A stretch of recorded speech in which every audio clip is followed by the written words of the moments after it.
Hi, everybody. Welcome to our February um, webinar for the New Mexico Rainforest University Center. Today we have one of our mentors for our University Center program, Susan Cornelius, here with us, and she will be giving us a talk on how to do your startup business model. So without further ado, here's Susan. Thank you very much, Cecilia. Everybody, I'm hoping that I can impose upon you to turn on your video. This is a workshop and a class, and I think it goes a lot better when we can see one another. If you're saying to yourself, oh, I don't want to I don't want to show off, I'm not looking great today. Well, okay, that's fine. But if you would be so kind as to turn it on, because I want to meet your needs. And I can tell from looking at your faces a little bit when you've got questions and things like that. So thank you very much, those of you that are doing that. I appreciate it. Cecilia, you're going to put up my slides, I think. So welcome to a workshop on successful startups. We're going to talk about designing, creating, and renovating your business model. Sound down, video on, please.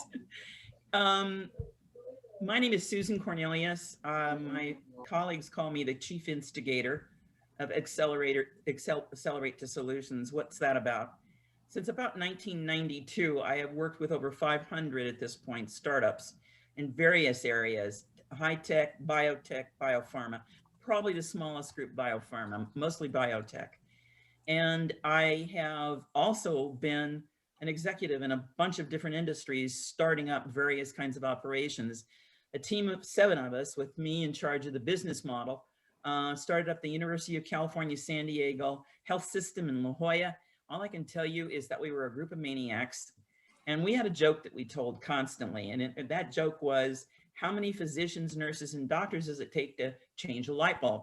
The answer was none, because our light bulbs aren't going out.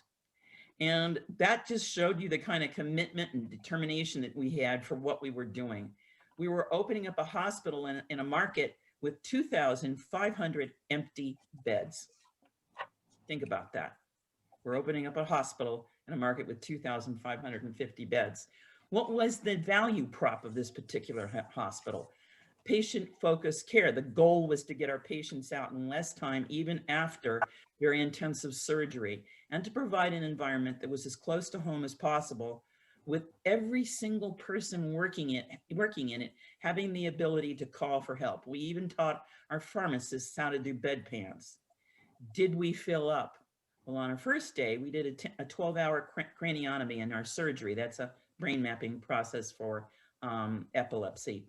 And later on, we started filling up with surgeries like you wouldn't believe. In 9 months, we were on bypass. What does that mean? We couldn't take in any more patients. We had patients in the hallway. So what we were doing allowed us to have better, stronger patient results. And we were using a tremendous amount of technology. We were using Pyxis. It was the first time anybody had ever installed pharmaceutical vaults on the floors with all pharmaceuticals in there for the patient's recovery, without having to go to the pharmacy and order every single solitary time. We had responsive walls that the staff could write on, and whatever they wrote on there went into the file. We created our own patient care information system. We had computers in every room that could be used by patients, and when we were showing patients results, we turned these 31-inch Samsung screens to them so they could see it. So we were taking technology, people's behavior, and we were involving our patients in our care to do a model that was so unique that at the time, there were only 35 other hospital organizations out of 2,200 in the United States that were doing it.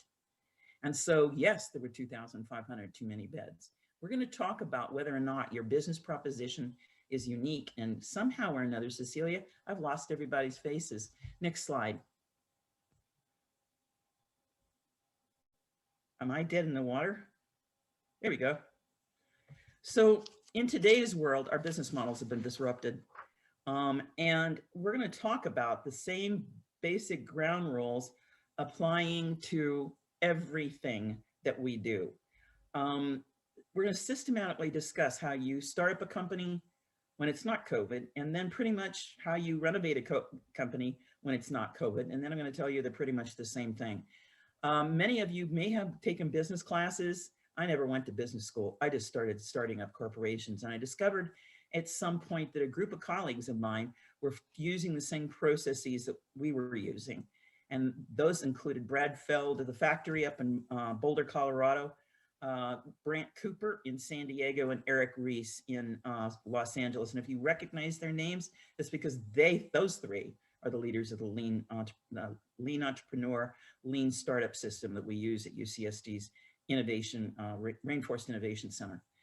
We're also going to talk about how you gain control of your competitive landscape. And that is something that we've been doing for a long time, but we discovered that those organizations that have survived during the last 12 months have been doing more and more of that. So we're going to talk about it.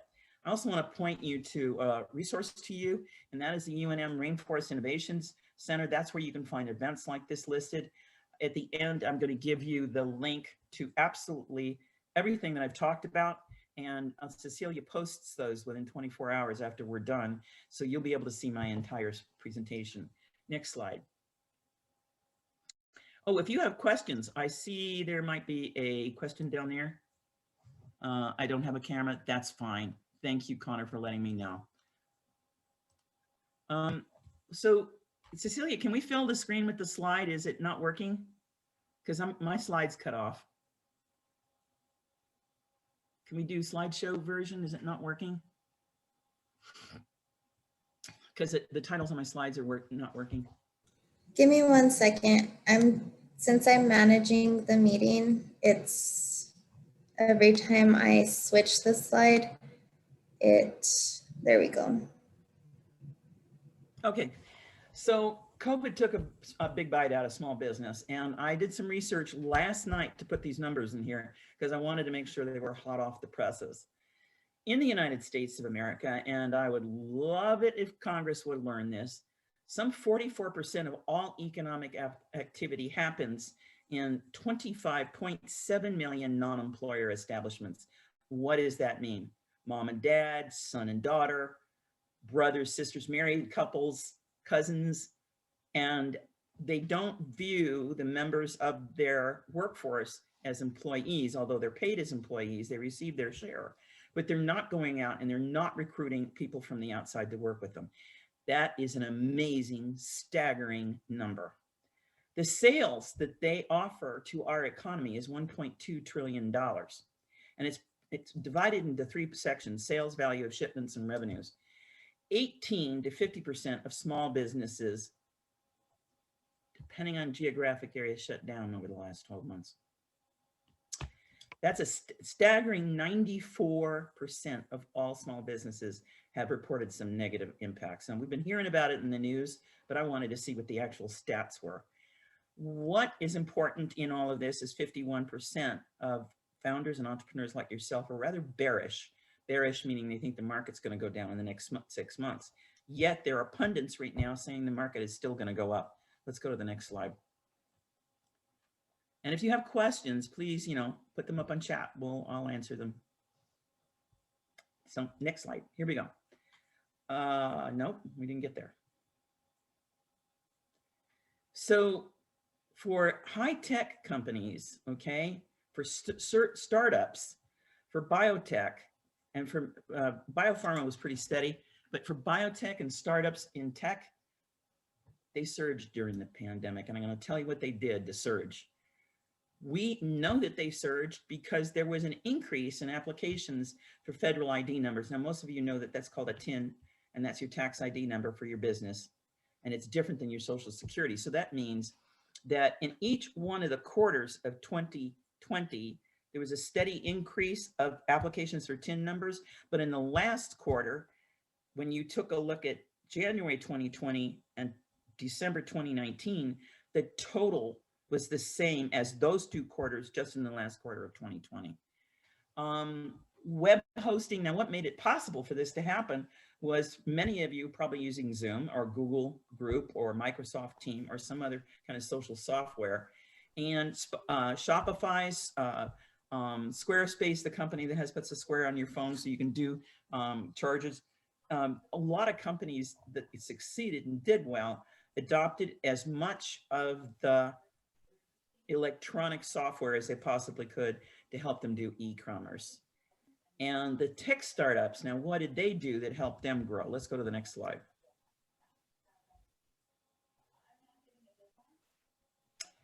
So you heard me talk about lean entrepreneurship. A mentor and colleague of mine, Guy Kawasaki, was talking to a group of professors from the Haas School at the University of California, Berkeley. And one of them asked him, obviously you're talking about models that don't match what we teach in business school. Do you really think that the lean entrepreneurship model works?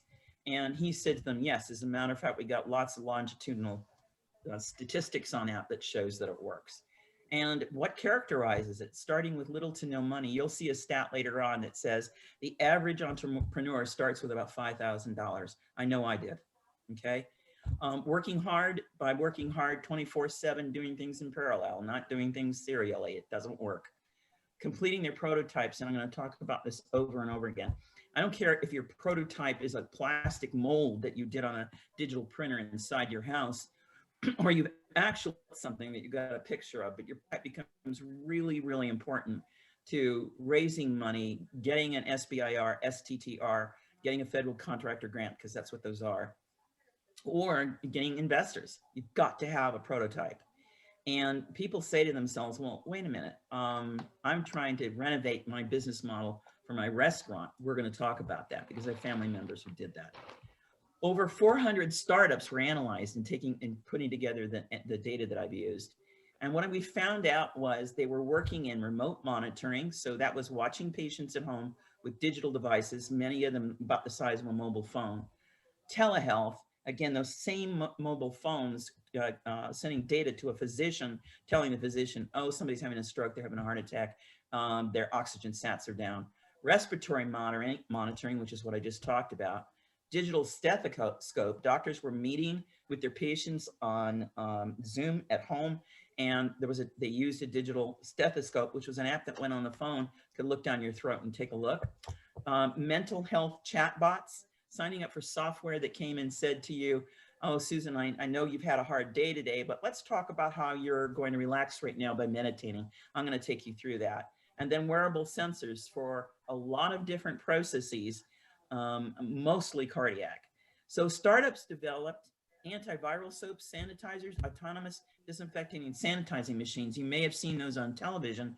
They were these robots that go down the main aisles of the big airliners, and they spray a mist that disinfects the entire interior of the plane. American Airlines was the company that launched that.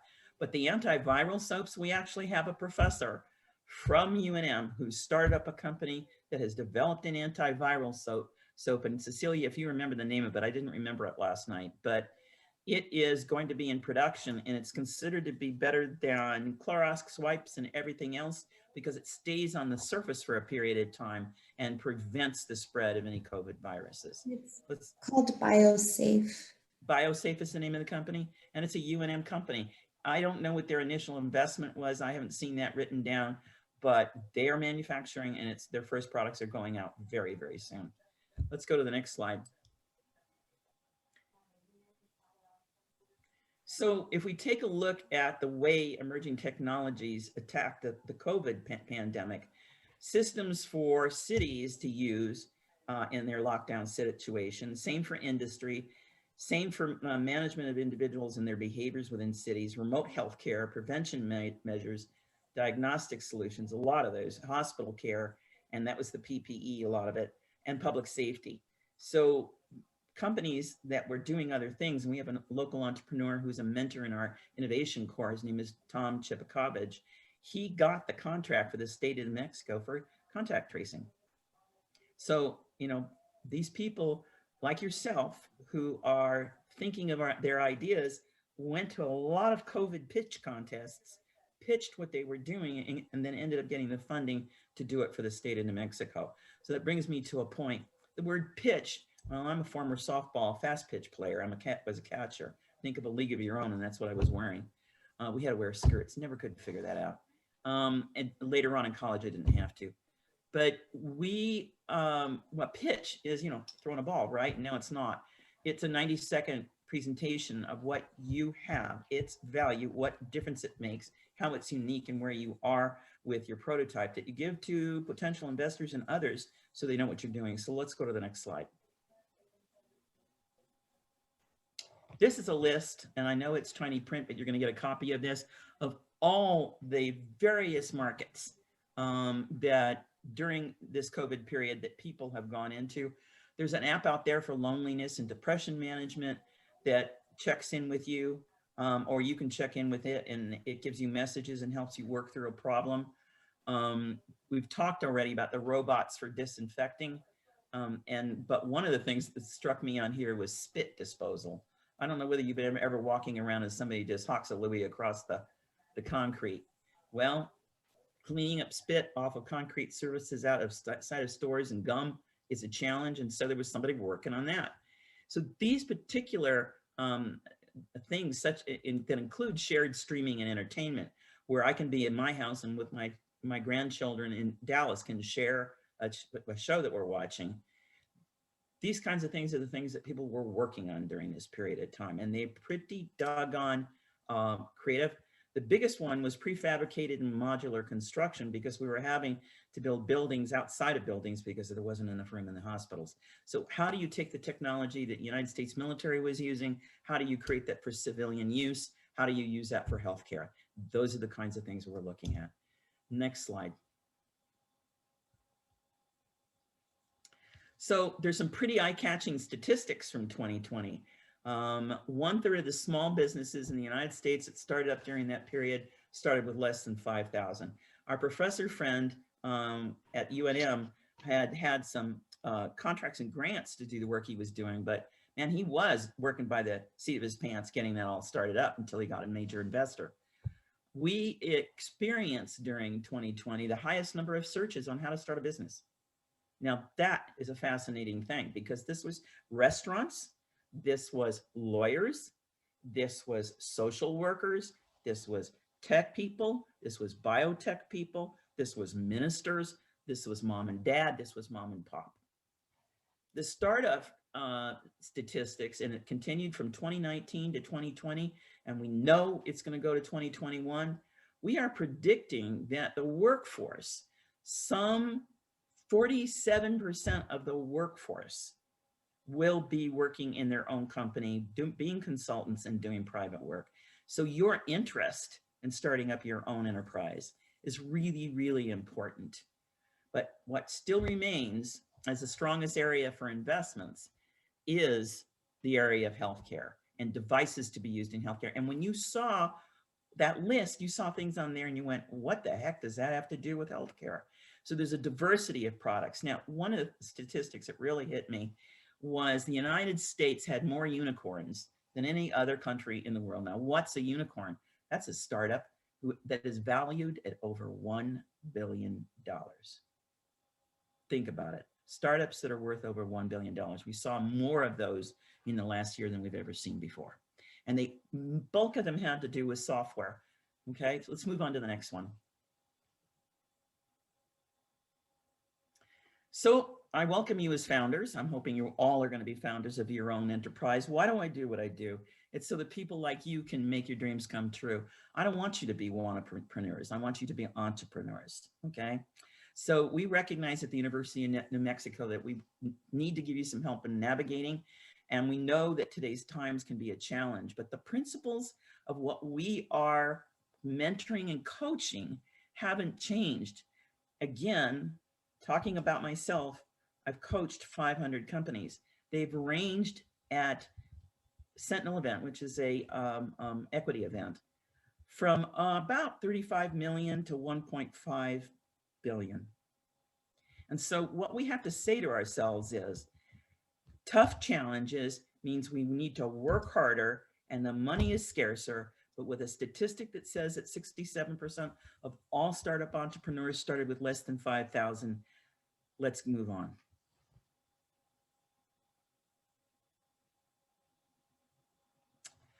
Value proposition. I'm going to now start giving you tools, and I want you to write down the headings on these slides so they kind of sit inside your body and you remember them kinesthetically.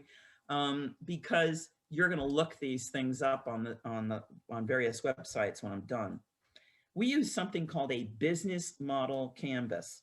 I haven't written a business plan since about 2005. That doesn't mean business plans aren't happening for investors, but it means that to start up a company, you don't need a business plan. It's a lot of assumptions and claims anyway. We're talking about something that's very real. So the first step in that is to figure out a value proposition. I don't know which one of you that might want to share what your idea is. Some of you may not. It's not ready for prime time. But is there anybody that would like to talk about their what it is that they're working on? And you can just release your speaker and start talking. Thank you. Anybody? Michael, how about you? Uh-oh. Okay. The biggest thing in a value proposition is how we're unique. I'm not actively investing in companies right now, but when I was, I could hear the excitement, the intensity, what somebody was talking about. But unless they could explain to me how they were unique, I stopped listening. And frankly, I did it in about 5 minutes. We don't speak English. We speak a funny language called entrepreneurship. And when we're pitched, we want to hear that your commitment, we want to hear your energy, hear that you have done some work out what that market is. Let me give you a good example.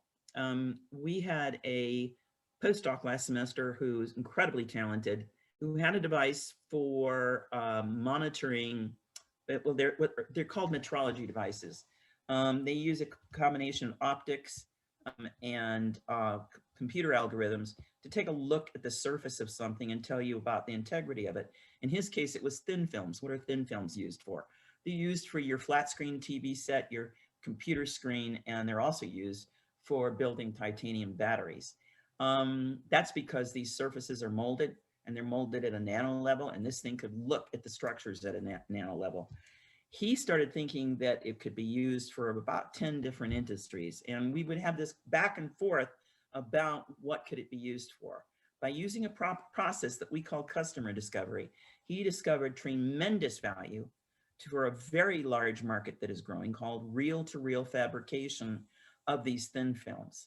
And he found out that why he was unique was because of the speed, the fact that he could look at nanostructures, and the fact that there was a new business emerging where he could find a niche. And already in the process of talking to the customers, he's got partnerships set up, and he's testing people's products, and they are helping him actually develop his product.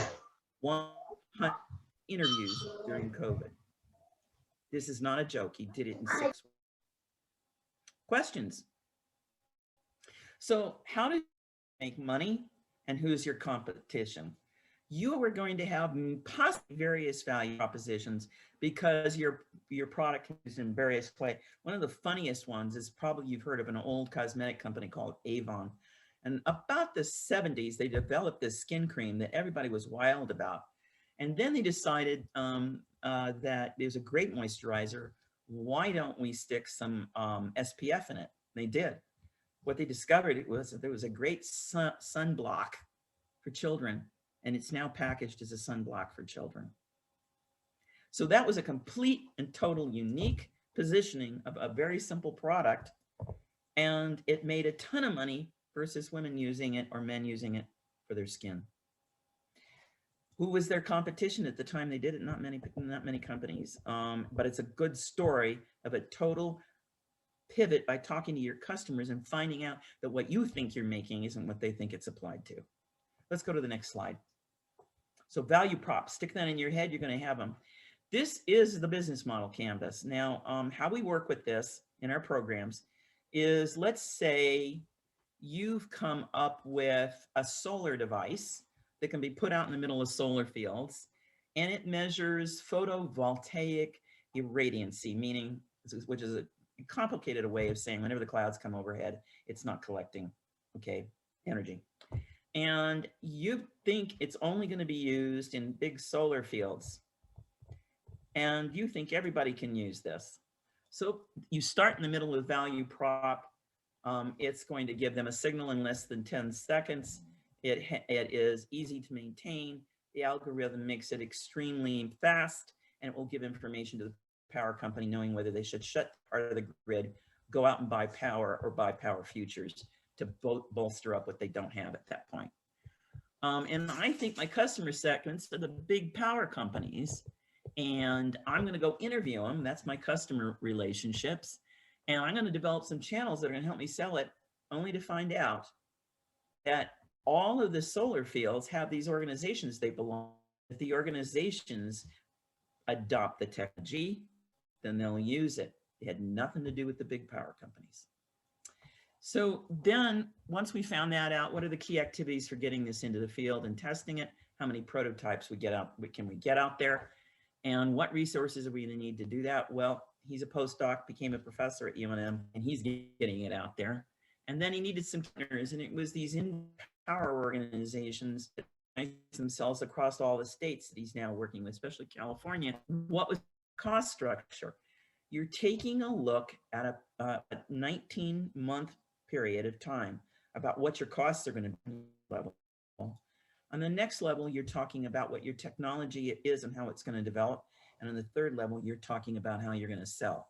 There are two most important components to any company being successful, and that is a prototype and early sales. That's what an investor wants to know. And people say to me all the time, well, how do you get the money for that? We're going to talk about it. So this is called the Business Model Canvas. You can find it online. It comes from a company called Strategizer.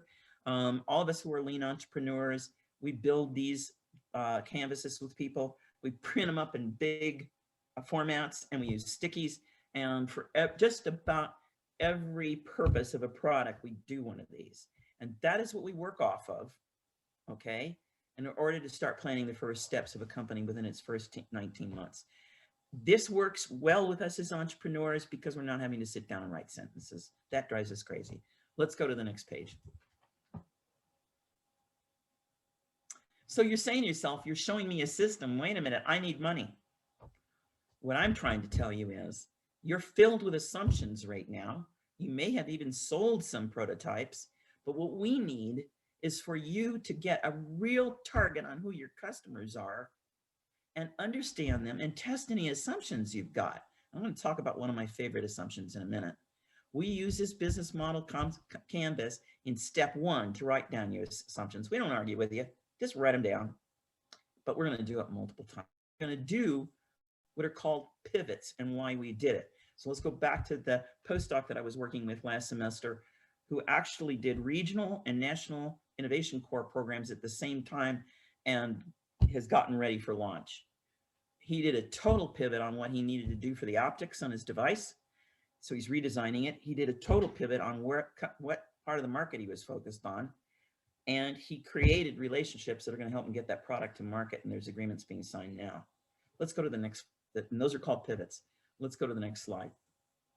So I've been talking about this thing called customer discovery.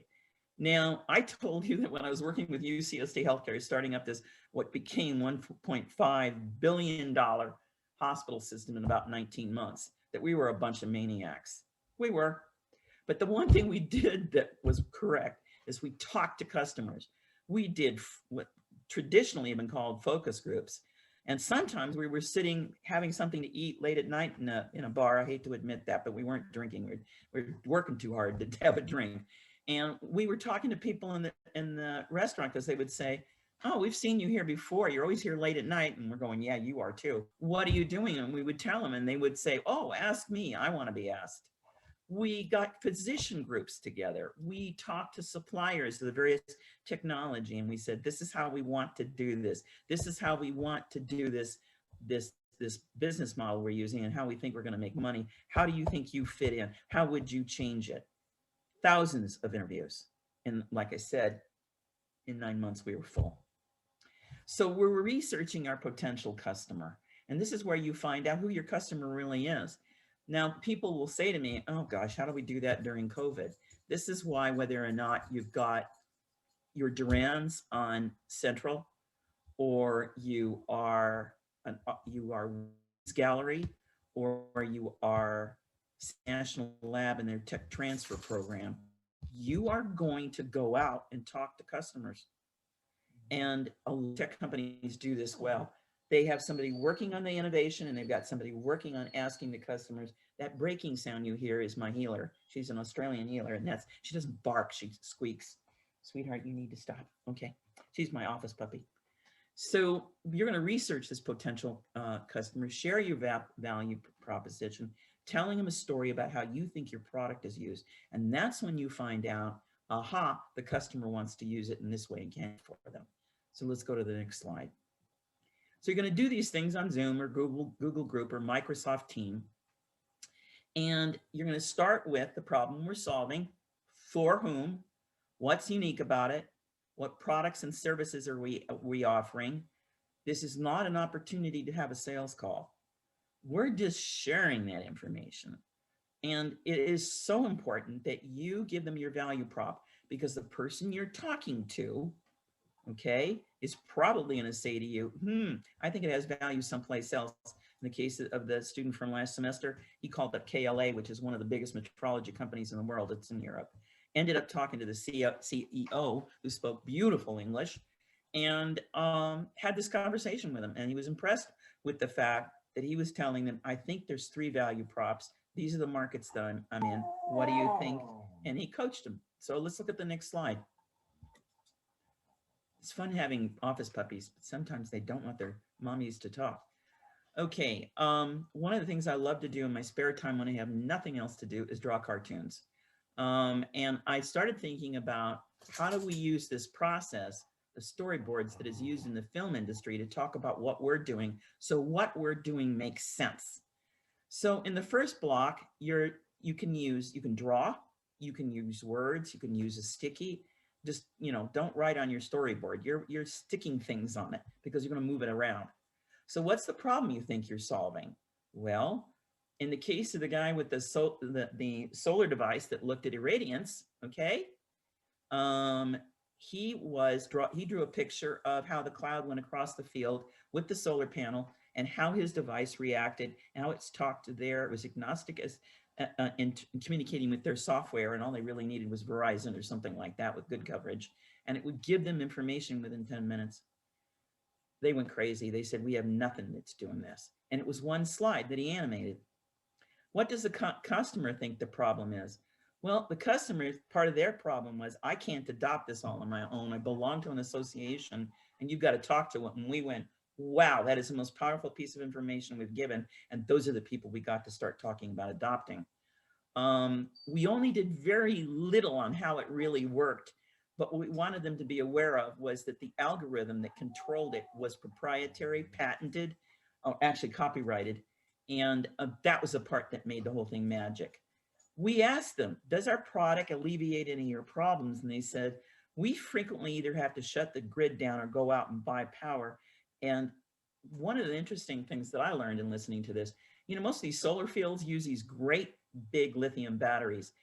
One of the problems that we found out that they had is when those batteries get below 90% viability, in other words, they can't charge them up past 90%, they have to get rid of them at 90%. What in the world, with solar power and what we think is going to be our dependence on energy, that alternative energy for our electric cars, are we going to do with that stack of solar lithium batteries? There's got to be one of you listening to me right now. Tony, maybe that's you, that's going to sit there and go, hey, I know what to do with those batteries. We can reuse them as energy stations for homes in emergency situations. How are you going to get your hands on it? How are you going to make it work? There is so much excitement that you can have for what doesn't work in one industry can be used for another. And I would love to see the problem solved of what are we going to do with all these darn lithium batteries? And then what does success look like from the user's perspective? From the user's perspective, we discovered that they had to do something about that field going down within 30 minutes, because they would get a $1 million fine for each incident from the federal government because their grid was down. That's where we found out how we're going to explain to them what this is going to prevent if it can give them information in only 10 minutes.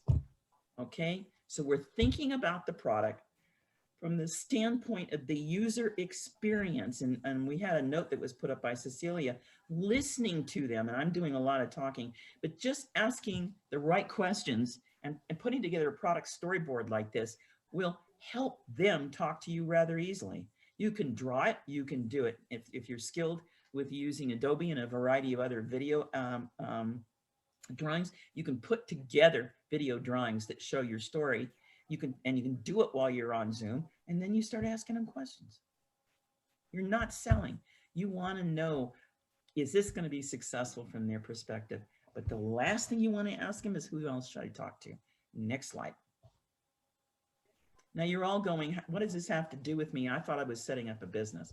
If what you're talking about is your TIN number, and you're talking about who do I register with in my business license, we have a wonderful mentor by the name of Stacy Sacco, and he does Friday afternoon office hours, and you can meet with him on Zoom. You'll find it at the end of the Rainforest Innovation website, and you can talk with him about this. I'm talking about how you actually get to the point where you can sell. And people think that great big business plans get you there. No, I'm talking action gets you there.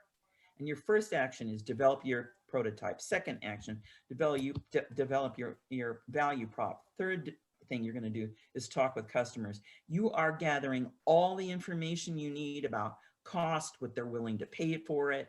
We're not saying to them, would you pay $20,000 for this? We're saying, what would you pay for this? And we are listening to them. And within a very short period of time, I've talked with you, right, Ray, about the fact that some people have gotten as many as 100 interviews done in 6 weeks, and it totally changed the direction. Okay. So there's some stuff about managing your competitive landscape. I have a friend who owns a restaurant, and she's near Cottonwood Mall. She's been in business for a while with her husband, who unfortunately passed. And she's trying to keep his legacy alive, and plus she loves what she does. So what did she do? Within 2 weeks of having to shut down her restaurant, she was delivering at the curbside. She was giving a specific menu. She was putting it online. She had no money. She was still trying to figure out what was in the estate. Okay. And she was taking photographs, and she was showing herself preparing the food. What do you think that did to her commitment of her customers? Their commitment was extremely high, because she was telling them, if you don't buy from me, I'm going to go out of business. Isn't this stuff lovely? Well, we all thought that. And so I went from the Rio Grande Valley near downtown all the way up to Cottonwood to buy food. Have I known her a long time? Yeah, I've known her since she was 13 years old, but that's besides the point. The point was, she immediately went to e-commerce. She immediately went to selling in a different way. She borrowed money from friends and family, and she's surviving. She's not making tons, but she's paying her bills. She talked to her customer and asked them, did you like that? Did you try to make it yourself? And then she honestly recorded what they had to say, and she changed some of her recipes. She changed some of her demonstrations, and she got a ton of support. So let's go on to the next one. And again, this was a non-employee organization. So the art of the pivot. Those 5 points there, these are the things I don't want you to do. You don't know how many times I've heard people, they'll come to me for, by the way, Wednesday of next week on the 10th, we are doing 30-minute mentoring sessions, and you can sign up with Meet the Mentor, and we can spend, it doesn't cost anything. You just sit down, maybe bring your value prop, maybe bring your business model canvas, talk about what you're doing, and ask me questions, and we can work together for about 30 minutes. We do these pretty regularly. So every entrepreneur I talk to says, you know, this market with these metrology devices, it's $43 billion a year. If I do 1% of that, and I look at them and go, nobody's going to make that much money in their first year. Now, there are some companies that did. There was one during COVID that got a $35 million investment after only 9 months, but it was an incredible product that was helping solve the problems of COVID.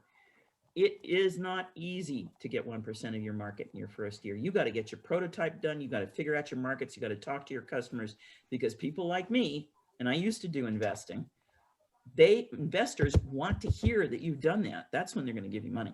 Okay. So the next thing, we talk to people, they like the idea. A lot of times we talk to family and friends, people we work with, they think it's a great idea, but have you talked with them about what are they willing to pay for? What do they think this should cost? What are they going to use it for? How does it meet their need? What problem does it solve? Chances are we haven't. We don't have a prototype, but we will. Okay, that shuts everything down in the conversation in terms of investing. Even when you apply for an SBIR, which is Small Business Innovative Research Grant, I'm going to show you how to find those things. They still want to know what you've done so far. Okay. And Roy, I see you're putting up a sign, Innovate New Mexico. Absolutely. And people always say that what they've got is better than my competition, and they'll tell me they don't have any competition. I'm sorry, everybody's got competition. There have been few real products that have entered the market very disruptively, but we are looking to see how unique you are compared to your competitors, and are you disruptive? And we found out with this metrology device, it was the speed at which it did things and the fact it was looking at things at a nano level. And then everybody always says, I need an investor, I need money. What for? If you can't tell me what for, well, to capture 1% of the market, and everybody says this is great. What do you need that $1 million for? You're planning commercial entry, product prototype development, and technical version development at the same time you're raising money. There is no such thing as sleeping. I still don't sleep. I still have my bloody phone on for 24 hours, and I'm still only doing 4 or 5 hours a night because I'm always creating something. I love doing what I do, and I want you to love it too. Let's go to the next slide. So who are your potential questions? I put the number 100 in there. I want you to tell me that you've talked to 100 people when we're done working together, okay? How do you find to talk to? Well, the professional organizations you belong to, the national conferences you attend, LinkedIn, Facebook Business. A lot of people will announce to family and friends on Facebook, this is what I'm doing, but you need to use Facebook Business. I am not going to get into any political conversations about Google, Facebook, LinkedIn, or anything else. What I'm saying is they work, use them. So when you're figuring out, and this is something that our postdoc from last semester learned, what 3 attributes does the person or the organization have? Well, are they an innovator? Are they an entrepreneur? Do they come from that section of the company? Do they invest in small companies? Are they looking for something like this? Have they written any papers out there? Have they talked about new trends? Is their trend your trend? So what attributes does that person or that organization have? Write down at least 3 buying or professional practice behaviors you think can be observed in their customer. Well, they seem to buy a lot of devices that are like mine. Whoops, like mine? They better not be like yours. Yours better be more unique, and you better know what they're using. You're going to find that when you talk to them. And then narrow it down to 3 specific people within that company you would like to meet. You'd like to meet someone in the New Mexico Medical Insurance Company with anti-FANG ethics. Tony, tell me more about anti-FANG ethics. Well, I'm not going to go there with the political part of it. There's other kinds of social media that you can use. I'm going to say to you that you want to exceed, use what's out there, and use your ethics to say, this is the part that people are using. They're using Facebook Business. This isn't about the political parts and the ups and downs of whether or not they're allowing people to have freedom of speech. This is about you being successful. If you choose not to use it, you choose not to use it. But how can you use Amazon? How can you use Google? How can you use national conferences, professional organizations, LinkedIn, and other things to get your product out there, okay? So narrow it down to 3 people that you want to meet, and you're going to go out on the internet and you're going to research them. One of the best places to find them is on LinkedIn. One of the PhD students that I worked with 3 semesters ago needed to talk to the head of some Canadian companies, but he couldn't get into Canada. And he ended up talking with them on the phone, and he didn't think he was going to get to them, and he did. And they were the heads of some big communications companies that produce doped fiber optics for continuity of signal around the entire world and in space. And he sent out 100 requests for interviews using LinkedIn. He got 60 interviews. And he got to talk to the people who are following him, one of which is invested in his company. Let's go to the next slide. So when you're doing what you're doing with the business model canvas, at the same time you're developing your product, at the same time you're talking with your fellow entrepreneurs that are helping you with your company, you're focused on the problem you're trying to solve. That's what determines what your device does. Now, my background is in signaling, particle accelerators, and the use of those for detection. And one of which was a neutron generator for pion therapy for cancerous tumors.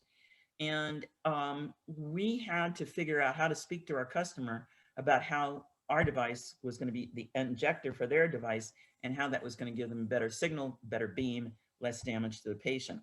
And we had to test that thing, and we had to make sure that it was working, and get doctors to validate the data. There were all kinds of steps we had to follow for device manufacturing, ISO 9000 stuff. But the bottom line was we focused it on a very specific problem, which was deep-seated tumors that surgery would do a great deal of damage to the body. And it was at a time before we had gamma knives and we could do it with a simple device held in the hand.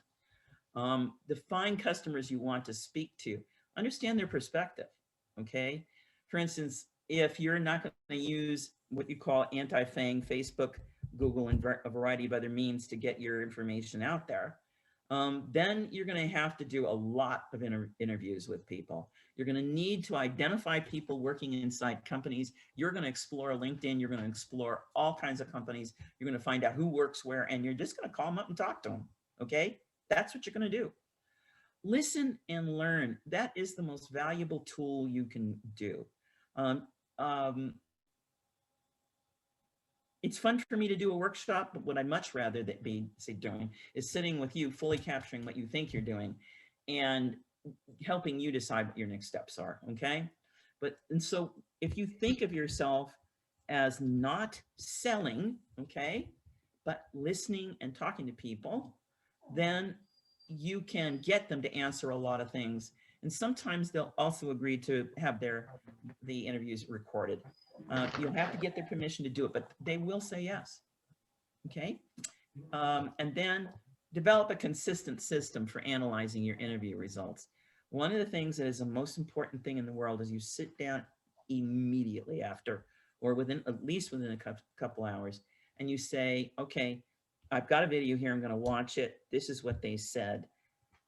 Where does this agree with what I'm thinking in terms of my value prop? Where does this disagree? And I got a blind spot. Am I not seeing their point of view?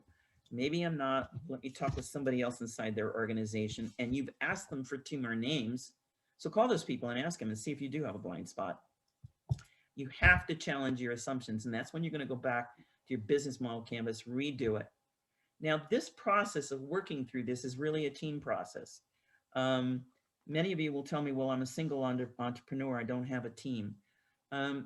Even if it's a member of your family, your spouse, your brother or your sister, having somebody to bounce ideas against is important, and looking for a mentor is also important, because you can tell them, this is the results I've got. You need somebody to be a mirror and say to you, wait a minute, you missed something here, okay? Next slide. And how frequently are you going to do this process? Once a week, minimum. Let's go to the next one. So the bottom line is we're asking for feedback from the customer. We're asking them, will they use it? How will they use it? We're creating awareness. Now, people will say to me, well, that's sales. Yeah, it is. But it's a different kind of sales. It's not gewgaws. It's not something with my company name on it. It's not a pencil. It's not my logo. It's not all of that stuff, because you can do what you need to do without this. You want to have some of that stuff when you talk to investors. But in trying to create awareness and getting feedback on whether people are going to use what you come up with, you don't need all of that. This is very different than was probably practiced 25 years ago, 20 years ago, 15 years ago. So let's go on to the next step. And how many people have I done this with? 500. Take mentors like me and add on to that, and you've got a heck of a lot more. Okay, 500 companies with multiple people in them. So let's go to the next slide. That's me going, oh, don't do this. Okay. There's certain questions that we kind of naturally ask because we're human beings. And I know some people like surveys. I've seen people use surveys very successfully. A young person that I was working with from UNM, who was a Iraqi war vet, was interested in an adaptive device because he needed it. And that's an important point to make. It's important to work on things that you need as well, okay, when you're thinking about your company, how your product works. A lot of people will ask me, well, don't I get them to sign an NDA because I don't have this patented yet? Please know that having a patent is not a defensive decision for people sharing stuff. I've seen some things happen, and they were all small companies. So what you're really doing is you're not giving them the algorithm. You're not giving them the special sauce that makes it works. You're talking the use story, how it's used, and you're asking them questions. If they're interested in the technology, that's when you're going to do NDAs and sit down and talk with one another. And everybody claims their technology is breakthrough and disruptive. Be expecting the people like me to ask you how. What do you do? What's that? How do you know? We're going to ask and we're going to really nail it down. Next slide. Here we go. So this is what I call a Foursquare. It kind of works backwards because a lot of times the human mind works that way. And this gives you a platform for figuring out the questions you're going to ask. So you start up with a pitch. Thank you for the interview. Have you ever wondered this? And well, I've got a solution for that. I'm the founder, and the problem we think we're solving is, and here's a story of how it works, and these are its features. Of course, you've had some social interaction. You don't just drive into this, but you're doing it on Zoom. But you ask questions. You know, like, does this fit into the goals for growing your business? Can you tell what you might use this? How you might tell the end user to use? Somebody's got their sound on, and I can't hear you. Let's take a look at questions. I can't get these questions.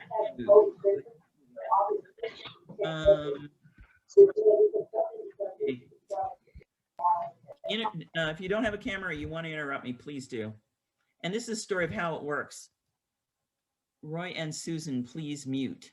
You mean me? I'm Susan. No, there's another Susan. That's right. Not Susan. So these are the kinds of, this is just a platform for developing your questions. So first you kind of pitch it a little bit and tell what you're doing. Immediately go into, here's some questions. You summarize what you've heard from them. You state your pitch again and say, is there anything I ought to be doing differently? Just a really open-ended conversation. And that's when the magic happens. That's when they ask you all kinds of questions and they say, well, I want you to talk to my engineers. I want you to talk to one of my investors. I want you to talk to the guy who's doing my sales. At the end, you summarize your goals, your timeline, and can I send you updates? Now, this is really interesting. Most of the startups that I work with, we get ourselves into electronic communications. We sometimes have updates where we do a Zoom meeting with a bunch of different people within a company. We send updates to people on email. And you're not going to believe this one. We still send old-fashioned thank you notes to people at the end of these interviews. We're trying to stay permanently in their memory. And this is where a business card would be helpful. If you don't have icons and gorgeous business cards, don't worry about it. You're just trying to make sure that they've got your information, and you regularly tell them and how frequently, maybe once a quarter, where you are with things. There's a magic guideline I've got in the back of my head that when in working with companies, and this is a ground rule, you know, it's a guideline, and that is within 9 months, you need your prototype done. And if you've got a $120,000 prototype, then that's when we start looking at SBIRs, Small Business Innovation Grants. And we start looking at your background, your team, and trying to pull together a request for monies. I'll show you where to find those things in just a few minutes. New slide. If you have questions, interrupt me. So this whole process, it's to challenge your assumptions. What do you think investors are looking for? Are they looking for somebody who's coachable or somebody who argues with them? little combination of both, but they're also looking for somebody who's coachable. One of the issues they're looking for is, did you jump off the top of your initial assumptions and did they change? So you can see back and forth the change. We think we're going to get 1% of the market may change to, well, at 120,000 per device with 10 sales, we'll cover our expenses our first year, and that's about it. We've talked to people, they like the idea. We've talked to about 100 changes to, we've talked to about 100 relevant customers, and this is what we found out, because you'll always be asked, what did you find out? The business about you're faster, more accurate, and cheaper. We're racing to get our prototype done. Changes to, we're racing to get our prototype done. It's going to be done in the next 9 months. I'm not going to tell you that the ones who are the most successful are the ones that got their prototypes done right now.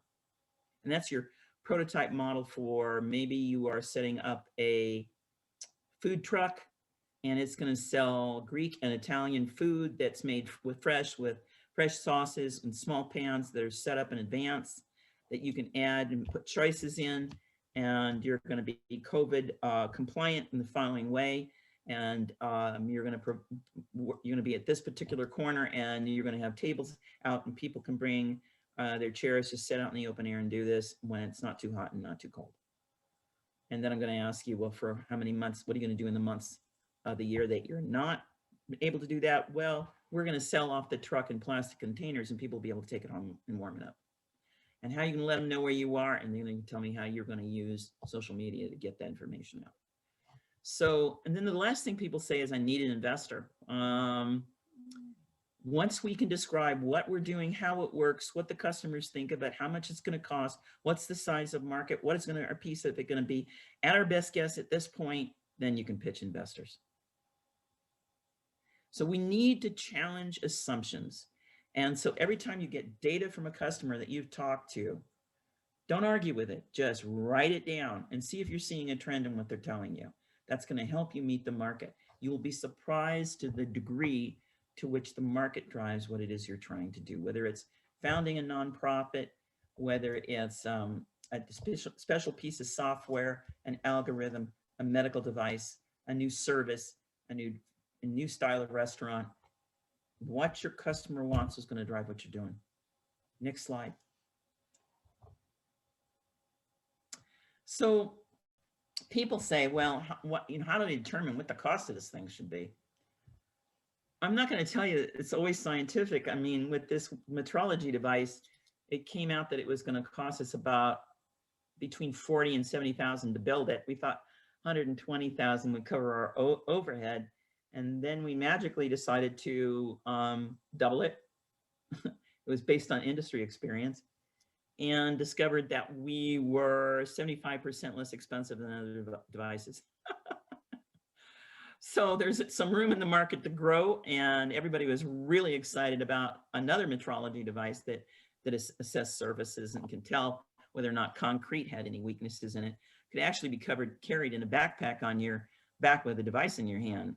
Same market, metrology is a really huge market, but not looking at nano level structures within thin film. Totally different purpose. So when you take a look at how we're going to sell, well, we're going to build it ourselves, and we're going to license it. So there's a website called the Business App Navigator.Explorer. And for those of us that like animation and real straightforward, this is what it is. This is a great website. You can see about 55 different models for selling. And when you're doing your customer interviews, you're actually going to say to them, would you be interested in licensing this? Or do you think companies like you would be interested in licensing this? Can you give me some advice about how you got into manufacturing, and what are some of the things that I need to be concerned about? Because you tell them you're just exploring. You'd be surprised at the questions they're going to answer. And they may say to you, we'd like to help you with that. So licensing is all about, and the university does this a lot, developing intellectual property that is sold through a license. Parts of it are sold through a license, sometimes multiple license, to a third partner. That's the person who worries about turning it into tangible goods and money. Okay, let's talk about money for a second. I think one of the scariest things in the world is to say to yourself, what am I doing this for? And I think the purpose in doing what we're doing is to make a difference. I've never started up a company that its purpose was to make money. And those of you who are saying, well, you're talking about how you make money all the time. Yeah, because that's how you get investors. But we do some pretty deep conversations about how you're going to make money and what's going to be enough and what's going to be okay. It is rare for anybody to make the size of the big billion-dollar corporations. And I always get very interested to how they're doing development for helping people in the community and serving the community and what they're donating. But I think we do what we do to make a difference. And there isn't a single solitary company I've started up that we started with. Our value prop is not making money. It is making a difference.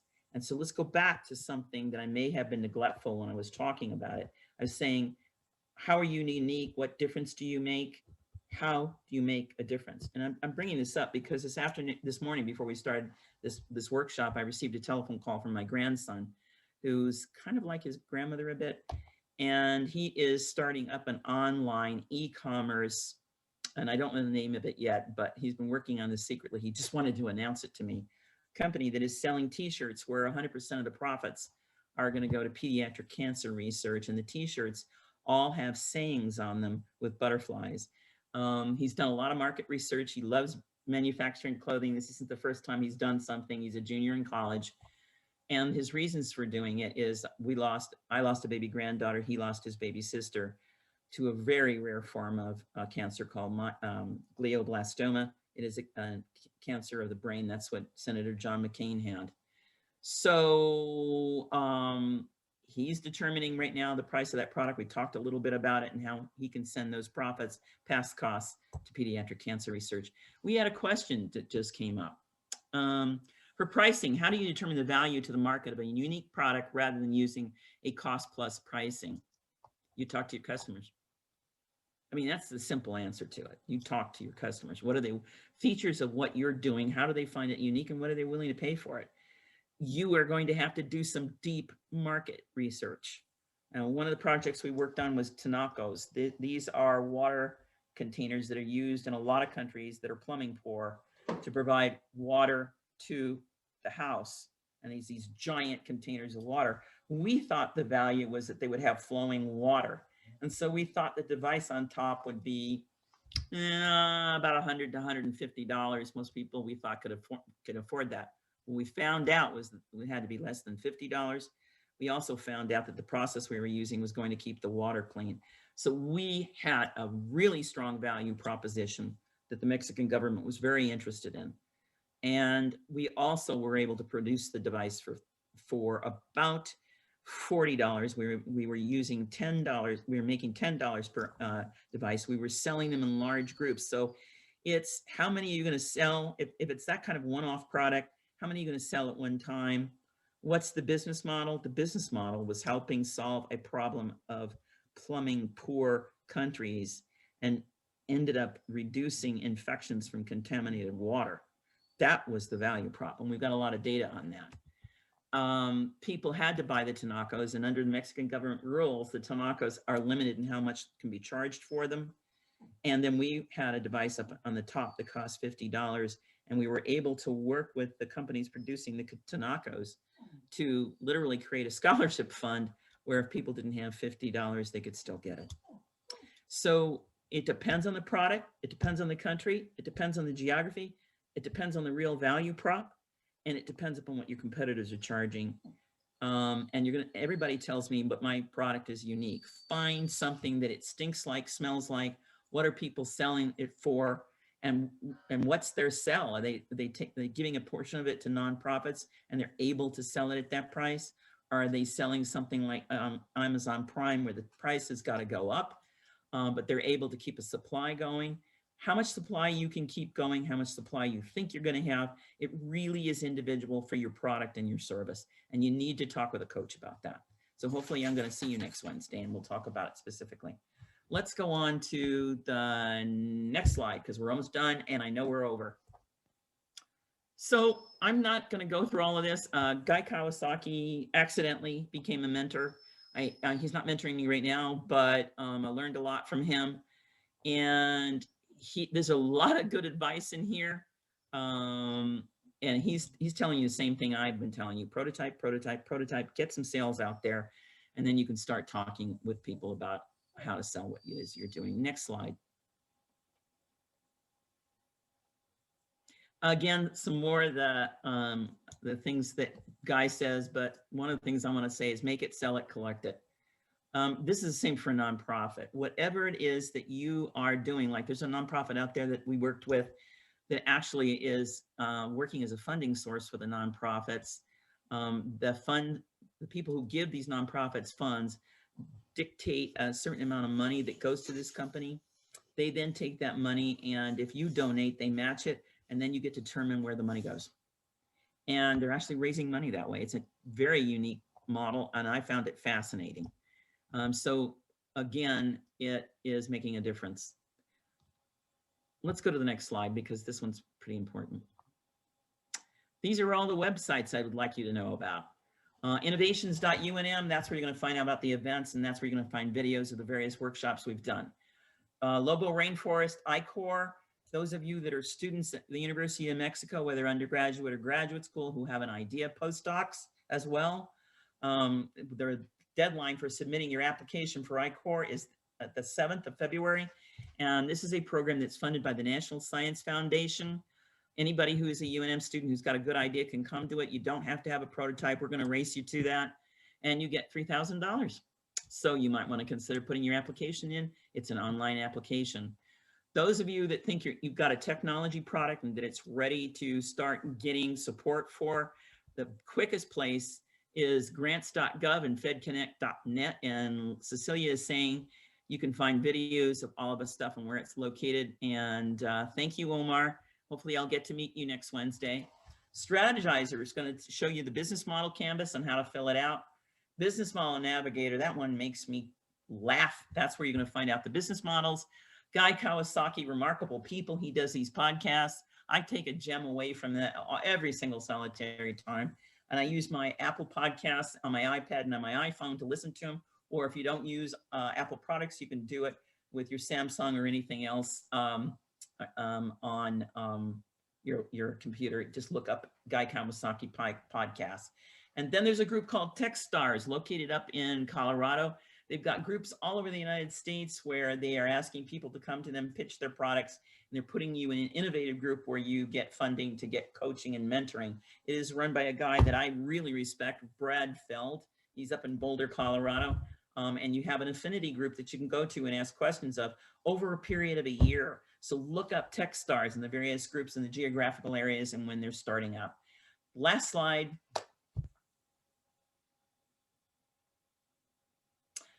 These are some of my favorite books written by some of my favorite people. Business Model Canvas is the business model generation. Business Models and How You Sell is the Business Model Navigator. Lean Entrepreneurship, pretty deep on how to talk to customers. That's Brant Cooper, he's from San Diego. And The Art of the Start is hysterical. It's a conversation when you're reading the book of Guy Kawasaki. So I don't get any money off these books. I just have them in my library. I've read them and I read them over and over again and use them. Thank you very much for your time. I hope you join us on Wednesday the 10th. We're going to do a boot camp for about 15-20 minutes, and then we're going to go into interviews. And if you sign up right now, you'll be able to pick your time, and hopefully we'll be able to talk for 30 minutes about your brilliant idea. So thank you for spending time with me. I really appreciate it. It was a lot of fun. Bye, Tony. Bye, Becky. Bye, Omar. Bye, Cindy. Bye, everybody else. Raphael, Thank you, see you later. Susan. Bye, Cecilia.